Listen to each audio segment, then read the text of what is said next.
Progressive staking is a really interesting way of looking at betting. It tries to take a losing sequence and a winning sequence and make more profit from it based on the way that the winners and the losers fall. Can this work? Mathematically, it says you shouldn't be able to take a negative expectation and turn that into a profit, but that's over an unlimited number of bets, and I get that, and the math is solid on that. But in reality, we only have a limited number of bets, so can it work in a short period, especially if we stop the sequences once we hit a profit? Or will it completely fail and destroy my betting account? So I'm going to run a few case studies, try a few different things, try different angles, see if I can actually get it to work really good. Or if it completely fails, we've learned something. I'm putting a real bets on this. It's a real go to see if this can work. I really don't think it will work. Progressive staking isn't something that should work, but maybe there is a way that we can play around and try a few different things and end up in a profit over a series of bets. So this is the start of those case studies. I'll hope to have a lot more in the future, but this is week one of the first case study. So I'll jump into it and hopefully you gain some knowledge out of it by the time we get to the end of the case study, and hopefully I find something that might work that we can all get some value from. Let's get into it.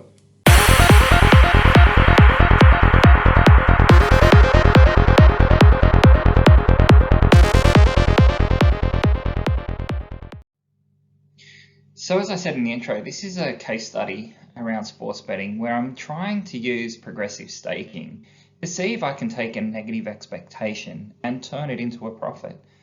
This shouldn't really happen, but let's give it a go. So first off, let's set a hypothesis of what we think will happen, and my hypothesis is it won't work. It's a well-known thing in the industry that this shouldn't work. The math says it shouldn't work.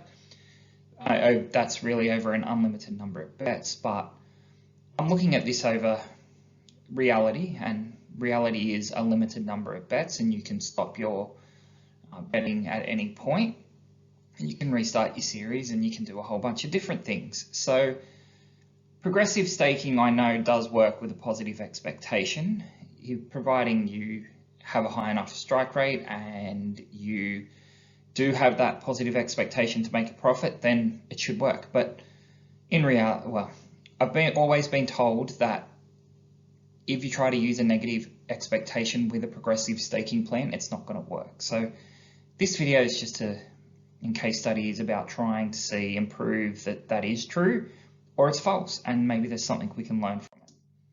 So I've set some rules for the case study. The first one is the selections must have a negative expectation. That's a given in that's what I'm trying to test. I don't want to have a positive method that's going to win long term. This is something that will lose long term based on just betting level stakes. The second rule is there needs to be a very high number of bets to get through the tests quick enough. So I'm talking hundreds of bets a day. I have basically taken sports betting and gone and looked at a whole bunch of different sports and different markets, and I'm fitting all of the bets that fit in the odds range that I've chosen into this case study, and those bets will run in parallel and we'll see where it ends up. This is a rapid case study to see if this will work or if it's just it really does fail. So the third case study rule is there needs to be a maximum loss limit. I've chosen $1,000. $1,000 is what most amateur sports bettors are going to be very uncomfortable in losing. Now, $1,000 isn't going to break my bank and it's not going to be too much of an issue, but it's a good test case. If we're starting with $1 bets, it's 1,000 times that you can essentially lose, so you can grow your staking method quite rapidly and quickly, and get to a higher staking on those losing runs without ruining the bank. So I couldn't do it with 100 or with 10 or something like that. Now, your bet size, if you started at 1 cent, it's only $10. If you started at 10 cents, it's only $100. But starting at $1, the maximum loss is $1,000 for each. So what kind of levers am I going to pull around the progressive staking? The first one's the recovery rate. If you look at a martingale, it essentially doubles the bet every time. So you could say that is essentially your loss divided by 0.5 ends up doubling your stake, and that will rapidly accelerate and probably break that $1,000 limit. So I'm going to try a few different recovery rates. They're not going to be as aggressive as 0.5. They'll be around the 0.8 to 1.2, 1.5, which will slow down that staking raise in the staking size. The second one is the starting point. So do you start after 1 loss, 2 losses, 3 losses? I'm going to, in this case study, start with after 2 losses, just a random thing that I've picked, but you could choose 5, 10. I've just chosen 2 because 1 loss can happen fairly often. 2 losses, you're starting to reduce the probability of that, and therefore the staking increase is not required as often. And the third one is a redistribution. So once your bets get high enough, I'm using a method where you can take some of that off the highest bet and move it to other bets that you've got, other series of bets. So if you think about it, every time I got to, say, $20, I could take $5 off that, and that $5 slowly goes onto the other series of bets, whether they be the same series but when it recovers, or whether they be new series across different parallel bets, so that you can have 10, 15, 20 of those parallel runs, but instead of them starting at $1, they're now starting at $1.20. Just a way of redistributing that loss across the winning runs from the losing runs, which are getting out of hand. So some other rules that I've set up for this case study is the odds will be from $1.04 to $1.40. That's been my chosen range because I want a high strike rate. I've just feeling that progressive staking will work better with higher strike rates than lower strike rates. We will find out. It does mean that when you win, you need a series of winning bets to actually recover, not just one bet. Whereas if your odds were higher than $2, you're likely to recover in one bet. This is a test in the high strike rate. I will run another case study on the low strike rate and see how that goes as well. But that's not this case study. Parallel bets. So all bets available are taken and run in parallel. So sports don't run sequentially. There are many sports running at the same time and many events within those sports running at the same time. So I take all bets. So each bet that cannot continue a series because they're all taken will start a new series. So I get up way above 200 bets on at once. There's just a lot of things that happen in this odds range, especially on a Friday night or Saturday or Sunday. Those weekends are when most of the bets are going on. And these are real bets. This is live. It's not back tested. It's there. This test is as much to be there to uncover all the real issues. As an example, I've put in there missed bets and partial matches. These are real life things that are going to happen during the case study, and my code and the way I'm doing it will deal with that. So if I get a partial match, that's it. I got a partial match. Now, as the staking increases, the chance of a partial match gets a lot higher. So it'll be interesting to see how that plays out and whether it has a real impact on whether progressive staking does work. So the testing so far, I've actually up to my 3rd test. Now my first test, which I just ran over about 2 weeks, I believe it was, made $1,300. It used a 0.8 recovery, so your current loss divided by 0.8. And it started after it had a -2 for that series. So if it lost 2 bets or it had a series of losing and winning runs that ended up with it being at -2 or lower, is when I kicked in the 0.8. So every time it hit a new low point, we did the 0.8 again. The test 2, I had to end prematurely just because I made a coding issue. I was trying to add the redistribution code and it didn't work. So we lost $61 on that test, but it was really before it got anywhere. It was only after a few days and the staking methods hadn't been able to kick in yet. And the third one, test 3, is the case study that I'm doing now, which is in this slide pack. I'm currently down $39.83.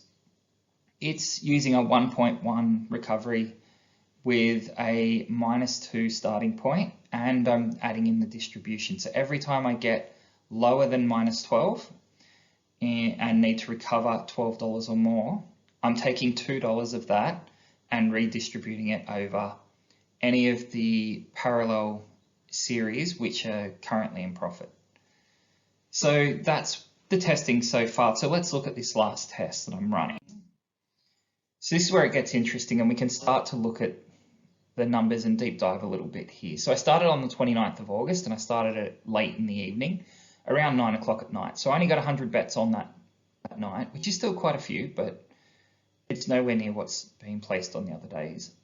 It had a strike rate of 83%, which was fairly good, but it still lost $3 because of the odds range. You need a very high strike rate. And then you can see as we progressed, I've lost $13.30 over the next day, even though the strike rate slightly increased, and that was over 718 bets. So the losing amount is not that high considering the amount of bets that happened there. Now, staking would have started to kick in that day, but not significantly. It has started to kick in on the 31st of August there, where we've finally got to a plus $13.86. Again, the strike rate was pretty good that day, 84%. We've still got one bet in progress there. Now that bet is because there was a 2 qualifier which runs over a couple of weeks, and hopefully that'll be cleared by the next time I make a video. But right now there's a bet still in play for that day, and we had 888 bets that day, which is quite a few. So it was good. We were still down at that stage, but starting to recover. We then hit a few losing runs over the next couple of days, even with an 84 and an 82% strike rate. Now that rapidly accelerated the loss, so we're down at that point around $85 by the 2nd of September. Now that depends on which series is losing, and obviously for those 2 days, there were a few series that had losing runs where we had loss. It happens, and this is where the staking starts to increase, and as that loses, a larger losing bet of say $10 is going to take quite a few wins at the $1 bet range, especially in the $1.04 to $1.40 odds, in order to make a profit. So the 3rd of September, we can see that those losing runs have started to reverse, and a few of those staking or higher staking series are winning. So we've got back $48 in that day so far. Now that's in progress, so there's still 83 bets on that day, and there'll be a lot more to come given that there's only 368 for today. So it'll be interesting to see where that ends up. Now the strike rate for that day is 88%, and I'm sure that's going to reduce. So it'll be interesting to see whether that hits the losing runs where the staking is already high, or if they all recover and it's more of the lower bet sizes that lose.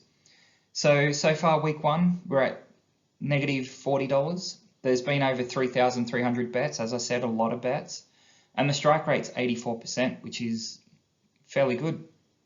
A few interesting stats there at the bottom. The max bet size that I've actually reached on a series is $26.45.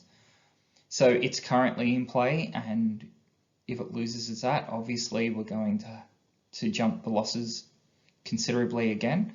But if it recovers, it should recover fairly quickly. So if I look at all of the series combined, they're trying to recover over $124.36.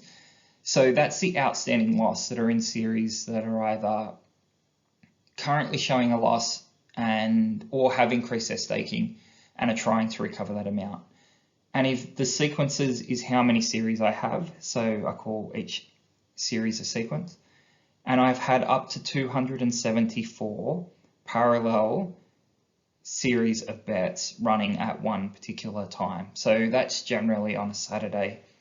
So this really tests a lot of runs to see what is actually happening, and I'll get a fairly good indication if progressive staking is going to work over the longer term, because I'm running so many different series, right? We've done 3,300 bets in only 6 days. There's a lot of bets going into it. It's moving a lot. We'll end up seeing some that do go on those losing runs, but can those winning runs actually recover? I have no idea. I'm going to see what happens with you guys on these videos. So I might just leave it there, but I'll try to get videos out at least once a week on how this is going, maybe more often if I can, just to keep you guys up to date, and I'll call out anything that I see that's interesting. But that first test that I did run a couple of weeks ago was up $1,300, so it'll be interesting if the second test can also achieve over $1,000. At that point, I'll stop and I'll start another test. But for now, we're currently negative $39, so it's got a while to go. If you do want to follow the case study, subscribe to the channel, and hopefully you get some value from it. Hope you enjoyed the video. Thanks.